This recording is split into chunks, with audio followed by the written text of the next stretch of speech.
بسم اللہ الرحمن الرحیم۔ السلام علیکم ورحمۃ اللہ وبرکاتہ۔ محترم سامعین، جنرل نالج کی جانب سے خوش آمدید۔ ہمارے ملک پاکستان کے صوبہ سندھ میں ایک ہندو گھرانے کے اسلام لانے کا ایک عجیب واقعہ پیش آیا۔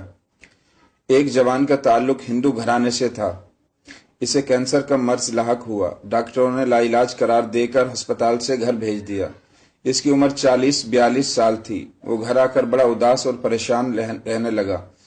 اسے رہ کر یہ خیال آتا کہ میں تو بس چند دنوں کے بعد مر جاؤں گا۔ ایک دن اس کی بیوی اس کے پاس بیٹھی تھی۔ وہ اس کے ساتھ محبت بھری باتیں کر رہا تھا۔ اس دوران وہ کہنے لگی، اب تو میں اور آپ جدا ہو جائیں گے، کیونکہ آپ میری صحت کے بحال ہونے کا کوئی چانس باقی نہیں ہے۔ بیوی نے کہا، اگر آپ میرے ساتھ وعدہ کریں، میں جو بھی کہوں گی آپ میری بات مانیں گے، تو اس شرط پر میں آپ کو ایک چیز پلاتی ہوں، آپ بالکل صحت مند ہو جائیں گے۔ اس نے جواب دیا، جب ہسپتال میں میرے علاج کے لیے دوائیاں نہیں ہیں تو آپ کے پاس کون سی چیز آ گئی ہے؟ وہ کہنے لگی کہ آپ کو مجھ سے محبت ہے؟ اس نے کہا، جی ہاں، بہت محبت ہے۔ بیوی نے کہا، اگر آپ کو مجھ سے واقعی محبت ہے تو پھر وعدہ کریں، آپ بالکل ٹھیک ہو جائیں گے، پھر ہم اکٹھے لمبی زندگی گزاریں گے۔ بس آپ وعدہ کریں کہ جو بات میں کہوں گی آپ ضرور مانیں گے۔ اس نے کہا، میں تو آپ کی باتیں ویسے ہی مانتا ہوں۔ پہلے زمانے میں تو جانور کو رسی ڈال کر پیچھے لے کر چلتے تھے، لیکن آج کل کے نوجوان ایسے سدائے ہوئے ہیں کہ ویسے ہی پیچھے چل رہے ہوتے ہیں۔ خیر، میاں نے وعدہ کر لیا کہ آپ جو بات بھی کہیں گی میں مانوں گا۔ اس کے بعد اس کی بیوی اس کے پاس کرسی ڈال کر بیٹھ گئی۔ جب وہ فارغ ہوئی تو اس نے میاں کو اس میں سے کچھ پانی پلا دیا۔ پھر جب بھی اس کو پیاس محسوس ہوتی وہ اس جگ میں سے اسے پانی پلا دیتی۔ اللہ کی شان دیکھیے، اس نے ابھی چند دن ہی وہ پانی پیا تھا، اپنے آپ کو صحت مند محسوس کرنے لگا۔ اس نے جا کر لیبارٹری ٹیسٹ کروایا تو پتہ چلا اس کے اندر بلڈ کینسر ختم ہو چکا تھا۔ اس کو یقین نہ آیا۔ جب اس نے ساری صورتحال اپنی بیوی کو بتائی تو اس نے کہا، کسی دوسری لیبارٹری سے چیک کروا لیں۔ چنانچہ وہ دوسری لیبارٹری میں چلا گیا۔ وہاں سے بھی یہی رپورٹ ملی کہ کینسر بالکل ختم ہو چکا ہے۔ وہ بڑا حیران ہوا۔ جب وہ دوسری رپورٹ لے کر گھر آیا تو بیوی سے کہنے لگا، میری بیماری تو واقعی ختم ہو چکی ہے اور میں اپنے آپ کو بہتر محسوس کر رہا ہوں، مگر سچ سچ بتائیں کہ آخر یہ معاملہ کیا ہے؟ بیوی کہنے لگی، پہلے تو آپ وعدہ پورا کریں جو میرے ساتھ کیا تھا، پھر بتاؤں گی۔ اس نے کہا، ٹھیک ہے، آپ مطالبہ کریں، آپ جو بات بھی کہیں گی میں پوری کروں گا۔ وہ کہنے لگی، آپ کلمہ پڑھ کر مسلمان ہو جائیں۔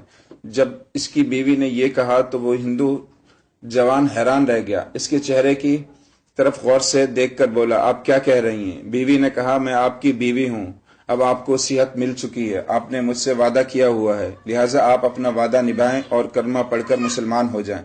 اس نے کہا، میں تو یہ تصور بھی نہیں کر سکتا تھا کہ آپ مجھ سے یہ کہیں گی۔ بیوی نے کہا، جی آپ کی بات بالکل ٹھیک ہے، لیکن اب جو کہہ دیا وہ پورا کریں۔ اس نے پوچھا، کیا آپ مسلمان ہیں؟ بیوی کہنے لگی، ہاں میں مسلمان ہوں۔ اس نے کہا، تمہارا باپ تو اتنا پکا ہندو ہے کہ وہ اوروں کو بھی ہندو بناتا ہے، اگر اسے آپ کے بارے میں پتہ چل گیا وہ تو آپ کا گلا کاٹ دے گا۔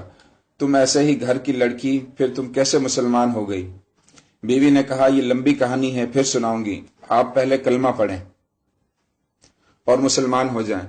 میاں اب اچھی طرح قابو میں آ چکا تھا، اس لیے اسے کلمہ پڑھنا ہی پڑا۔ الحمدللہ وہ مسلمان بن گیا۔ اس کے بعد اس نے بیوی سے کہا، اب بتاؤں کہ اصل میں معاملہ ہوا کیا تھا۔ اب اس نے اسے یہ کہانی سنائی جو میں آپ کو سنا رہا ہوں۔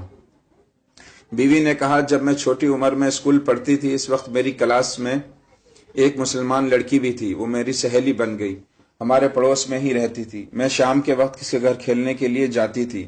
اس کی والدہ مسلمان بچوں کو قرآن مجید پڑھاتی تھی۔ میری سہیلی بھی اپنی والدہ سے قرآن مجید پڑھتی تھی۔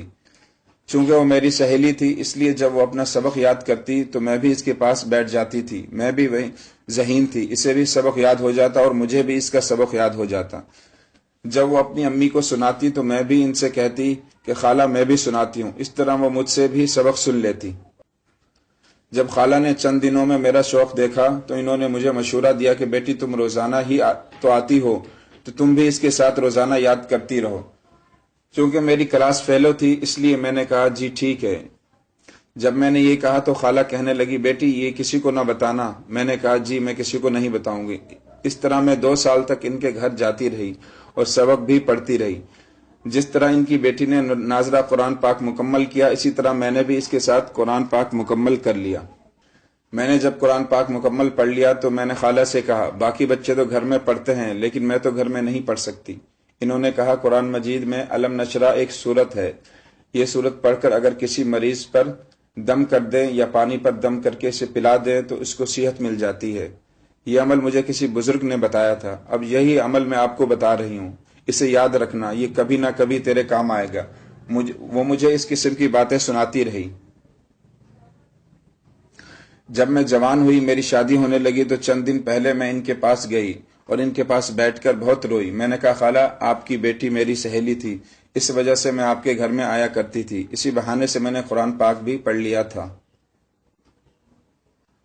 اور آپ نے مجھے کلمہ بھی پڑھا دیا تھا۔ اندر سے تو میں مسلمان ہو چکی تھی، لیکن اب جہاں میری شادی ہو رہی ہے وہاں تو میں نہ اپنے ایمان کا اظہار کر سکتی ہوں نہ ہی میرے پاس قرآن مجید ہوگا، وہاں میرا کیا بنے گا؟ خالہ نے کہا بیٹی تم پریشان نہ ہونا، میں کسی نہ کسی طرح تمہارے ساتھ جہیز میں قرآن مجید بھیج دوں گی۔ میں نے کہا یہ تو بہت ہی عجیب بات ہے۔ چنانچہ خالہ نے میری والدہ کو پیغام بھجوایا کہ آپ کی بیٹی میری بیٹی کی سہیلی ہے، میری بیٹی اسے ہدیے کے طور پر جہیز کے کچھ کپڑے دینا چاہتی ہے، اگر اجازت ہو تو میں بھی کپڑے بنوا دوں۔ میرے والدین کے وہم و گمان میں بھی یہ بات نہیں آ سکتی تھی۔ انہوں نے سوچا یہ دونوں پرائمری سے لے کر کالج تک کلاس فیلو رہی ہیں، آپس میں محبت بھی رکھتی ہیں، اس لیے انہوں نے اجازت دے دی۔ ٹھیک ہے آپ بھی کچھ جوڑے بنوا دیجیے۔ چنانچہ انہوں نے جواب بھیجا کہ ہم اس کو جہیز میں 7 جوڑے بنوا کر دیں گے۔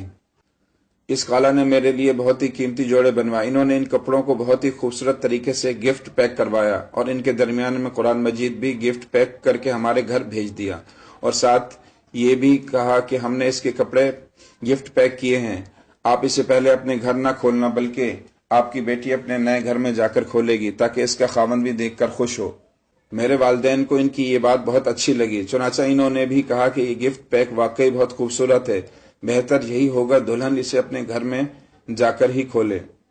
میں جب آپ کے گھر میں آئی تو میں نے سب سے پہلا کام یہ کیا کہ جس کمرے میں میری رہائش تھی میں نے قرآن پاک نکال کر اس میں کہیں چھپا دیا۔ جب آپ روزانہ دفتر چلے جاتے تو میں پیچھے قرآن پاک کھول کر پڑھ لیتی، جب آپ کے واپس آنے کا وقت قریب ہوتا تو میں اسے چھپا کر رکھ دیتی تاکہ آپ اس کو دیکھ نہ لیں۔ زندگی کے اتنے سال میں نے آپ سے اپنا ایمان چھپائے رکھا، بالآخر آپ بیمار ہو گئے، دوائیوں نے کام نہ کیا تو میرے دل میں پکا یقین تھا جہاں دوائیاں کام نہیں آتی وہاں اللہ کا کلام کام آ جاتا ہے، تو اللہ تعالیٰ بھی اس کلام میں فرماتے ہیں قرآن مجید سینے دل کی بیماریوں کے لیے شفا ہے۔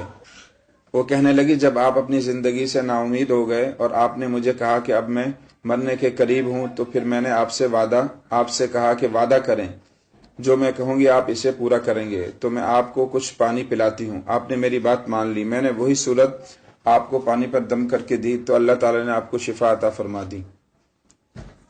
میں نے بھی کلمہ پڑھا ہوا تھا، اب آپ بھی مسلمان ہو چکے ہیں، اللہ تعالیٰ نے آپ کو اپنی نئی زندگی عطا کی ہے، اب آپ اس زندگی کو اللہ کے دین کی خدمت میں صرف فرما دیجیے۔ اللہ اکبر۔